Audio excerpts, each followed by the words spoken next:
Franchement, je n'étais pas prête. 3 bébés en 2 ans, même mon corps n'a pas compris.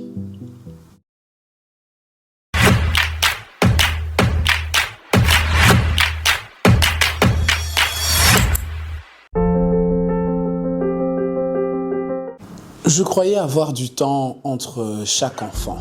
Quand les jumelles sont arrivées, j'avais encore un bébé dans les bras. J'ai pleuré, j'ai crié, j'ai même douté. C'était pas quelque chose de simple.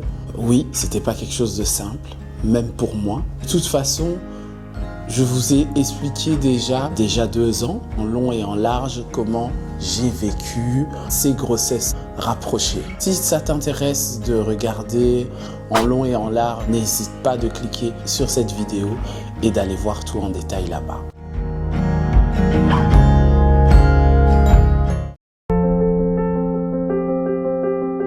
Un jour, j'avais compris que je devais choisir mes combats. Oui, j'ai fini par comprendre que dans la vie, il faut choisir ses combats, que tout n'est pas nécessaire, tout n'est pas utile à affronter, tout n'est pas urgent, mais mes enfants sont essentiels. Et aussi, j'ai arrêté de me comparer parce qu'après l'accouchement des jumelles, j'ai eu ma phase où j'étais en train de me dire pourquoi ça m'est arrivé. C'est très beau d'avoir 3 bébés, c'est une bénédiction du ciel. C'était vraiment difficile le postpartum. Parce que je suis passé de 3 à 5 enfants en moins d'1 année. Beaucoup de mises à jour, beaucoup de travail. Et aujourd'hui, je vous dis ça avec beaucoup de recul et c'est ok. Mais je vous assure de là où je viens. J'en ris légèrement aujourd'hui.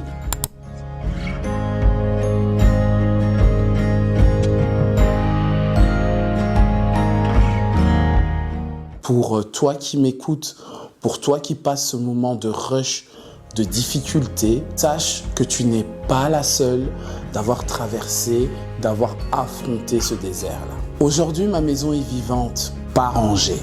J'ai appris à respirer entre 2 cris. Je vous assure, même si les jumelles ont 2 ans aujourd'hui, Jérémy en a 3, ça crie toujours, mais ma maison reste vivante.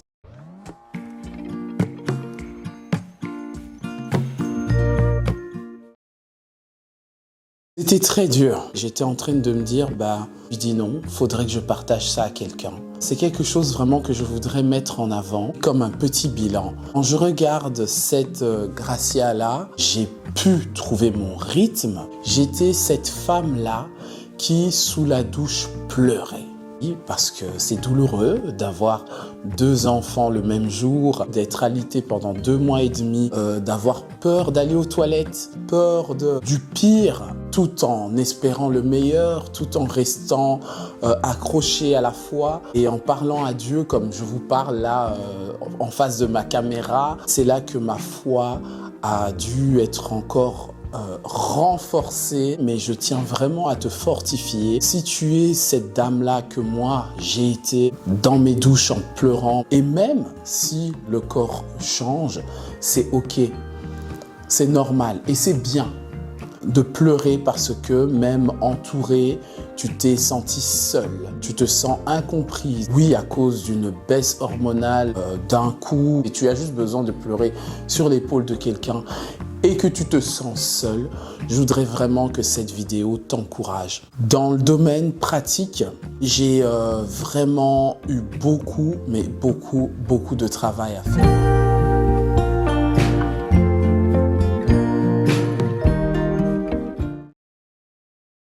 Oui, c'est vrai que lorsqu'on accouche, on nous demande toujours de dormir pour la remontée de lait, pour donner plus de lait au bébé, tout ça. Moi, je me retrouvais avec 2 bébés. J'ai dû arrêter pour le 3e parce que c'était juste pas humain pour moi de donner à 3 bébés le sein. J'ai pas eu la chance de voir mon bébé, Jérémy, faire ses premiers pas. Son papa m'a envoyé une vidéo quand il a fait ses premiers pas. Ça fait partie des réalités que j'ai vécues moi parce que je suis une maman qui est toujours là. C'est une grâce que j'ai toujours eue. Lorsque j'ai reçu la vidéo de Jérémy qui marchait, j'ai pleuré de larmes de joie et en même temps de larmes de tristesse parce que je n'étais pas là pour voir mon bébé passer ce cap-là et de grandir. Et je vous le dis avec beaucoup d'émotion aujourd'hui, Ça m'a quand même fait un coup en ce moment-là et je me suis dit, bah voilà, pour un bien, tout concourt au bien de ceux qui aiment Dieu. J'ai passé cette phase-là. Le retour à la maison était très bien. Tu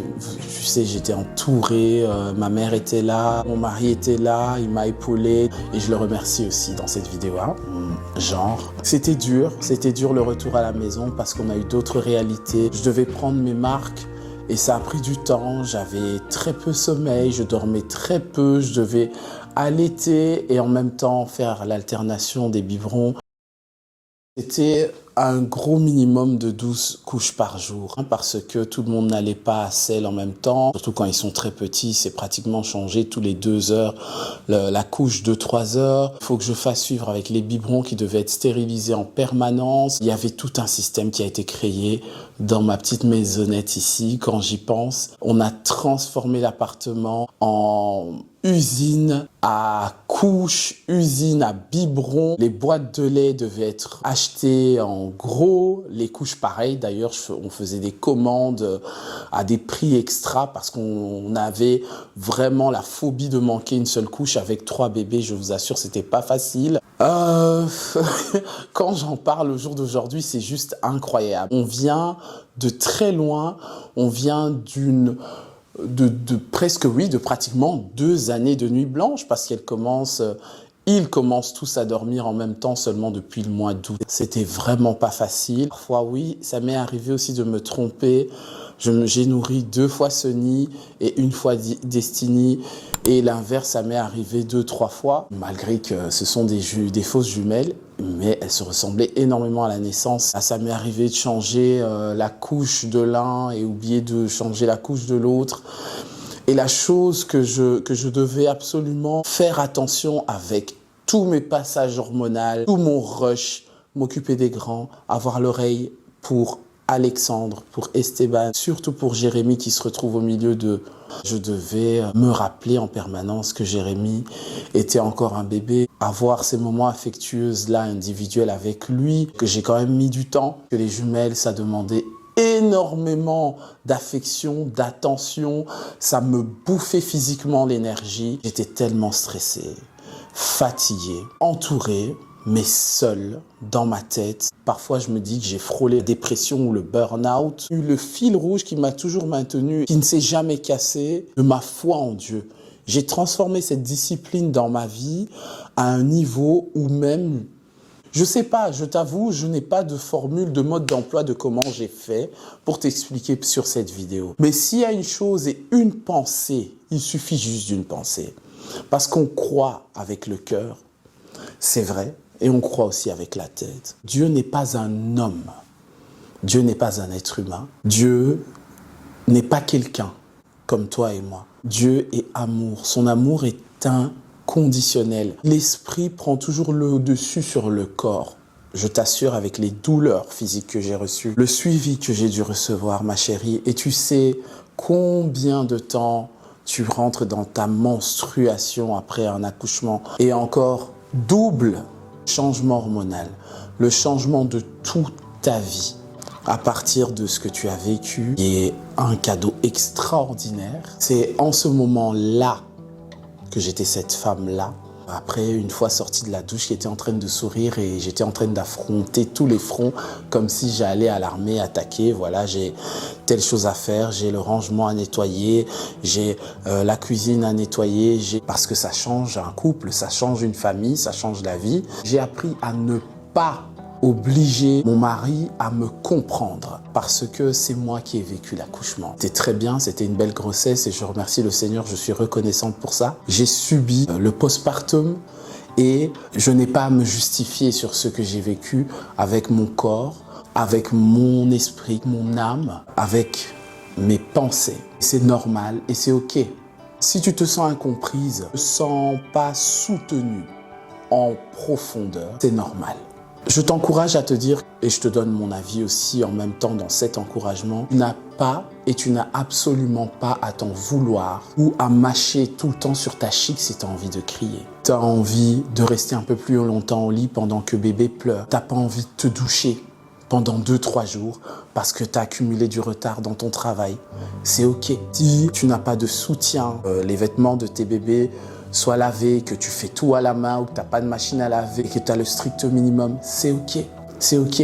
Ce que tu dois retenir dans ce désert-là, dans ce manque-là, c'est que ce qui est vide doit être rempli. Remplir ce vide par la prière, l'écoute de la parole, méditation, les podcasts d'encouragement, l'apprentissage de ce que tu ressens, même si c'est difficile parce que tu n'auras jamais 2 minutes pour toi lorsque tu es entre 2 biberons et 2 couches.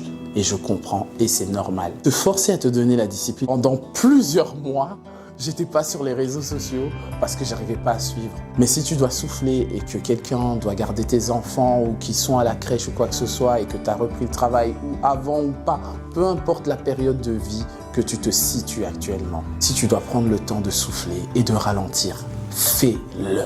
Je t'assure que je m'enfermais aux toilettes pour parfois, parce que c'était la seule pièce où je devais avoir le silence. Que ce soit les plus grands ou les bébés, je ne voulais entendre personne. Quand j'avais l'occasion et que Fabrice rentrait, je prends mon manteau, je le mettais et je sors. Je fais un pâté de maison, je vais rentrer au moment où je sens que la tension est redescendue.